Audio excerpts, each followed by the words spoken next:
नमस्कार साथियों, इस बार जालोर सिरोही लोकसभा सीट से कांग्रेस की ओर से किसे मिलेगा टिकट, पूरी संपूर्ण जानकारी देखिए इस वीडियो में।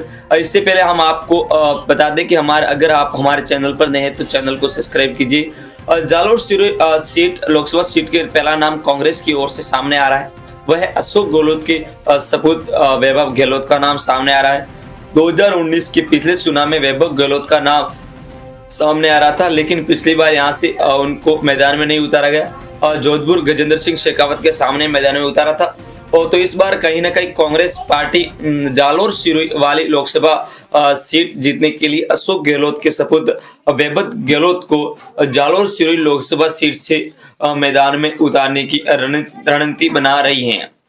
ये पहले नंबर पर वैभव गहलोत का नाम चल रहा है। जालोर सिरोही लोकसभा सीट की और बात करें तो यहाँ पे दूसरी तरफ रानीवाड़ा के वर्तमान विधायक जो रतन देवासी का नाम सामने आ रहा है। रतन देवासी 2019 में जालोर सिरोही लोकसभा सीट से कांग्रेस की ओर से यानी लोकसभा के जो वोट हुए थे वहां पर ये प्रत्याशीकरण के रूप में अपना टिकट पर खड़े हुए थे। देवासी की गिनती होती है तो उनका परिणाम देखते हुए 2019 के लोकसभा चुनाव में उनका मैदान में जालोर सिरोही लोकसभा सीट से उतारा था। उससे पहले रानीवाड़ा विधानसभा की सीट से 2018 में चुनाव मैदान में उतारा था, लेकिन पिछली बार 2018 में विधानसभा चुनाव में और 2019 के लोकसभा चुनाव में रतन देवासी को हार का सामना करना पड़ा। और 2023 के विधानसभा चुनाव में रानीवाड़ा से रतन देवासी के मैदान में उतारा था और रतन देवासी यहाँ से 35,000 प्लस वोटों से रानीवाड़ा से विधायक बने थे। और बात कर उनको देखते हुए इस बार जालोर सिरोही लोकसभा को सीट से रतन देवासी को भी पुनः मैदान में चुनाव में उतारा जा सकता है। और लोकसभा सीट से तो उस बार रतन देवासी का नाम भी सामने आ रहा है और चल रहा है। और अगली बात करें हम तीसरे नंबर की, तीसरे नंबर पर आते हैं सांसुर के पूर्व विधायक राजस्थान सरकार के मंत्री सुखराम बिश्नोई। सुखराम बिश्नोई 2018 में राजस्थान सरकार में मंत्री बने थे। 2023 तक वे राजस्थान सरकार के मंत्री थे।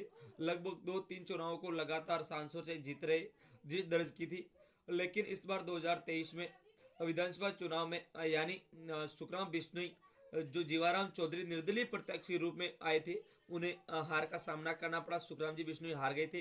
तो जो कांग्रेस के कद्दावर नेता सुखराम जी बिश्नोई में गिनती की जाती है। सांसद क्षेत्र में उनका नाम जोरों शोरों से चलता है और वह सांसद के हीरो कहे जाते हैं, यानी कि सुखराम बिश्नोई। तो इस बार जो बिश्नोई समाज में आते हैं सुखराम बिश्नोई तो जो विधायक विधानसभा का चुनाव हारे थे, लेकिन 2023 के चुनाव में सांसद जो विधानसभा सीट में कांग्रेस पार्टी की ओर से विधानसभा चुनाव में मैदान में उतारा था।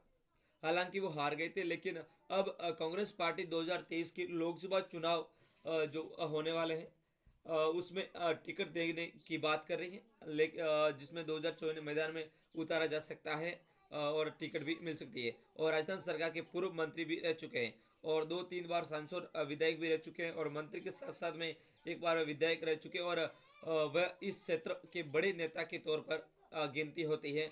और 2023 के विधानसभा चुनाव में कम अंतर से हारे थे चुनाव, तो इसी कारण लोकसभा चुनाव 2024 में कांग्रेस की ओर से सुखराम बिश्नोई को इस बार उतारा जा सकता है।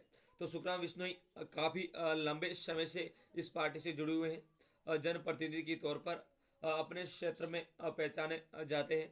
अगला नाम आता है भीनमाल के वर्तमान विधायक डॉक्टर समरजीत सिंह का। समरजीत सिंह पूर्व भीनमाल से विधायक रह चुके हैं और वह लगातार 3 चुनाव से भीनमाल विधानसभा सीट से आज चुनाव जीते आ रहे हैं और 2024 के चुनाव में वह भीनमाल से विजय हुए थे। अब भीनमाल के नए विधायक बने हैं, तो ऐसे में समरजीत सिंह जो टिकट मिलता है कि लगभग अनुमान लगाया जा रहा है कि जो टिकट जालोर सिरोही लोकसभा सीट का जो टिकट है वो समरजीत सिंह को यहाँ से चुनावी मैदान में उतारा जा सकता है और टिकट मिल सकता है।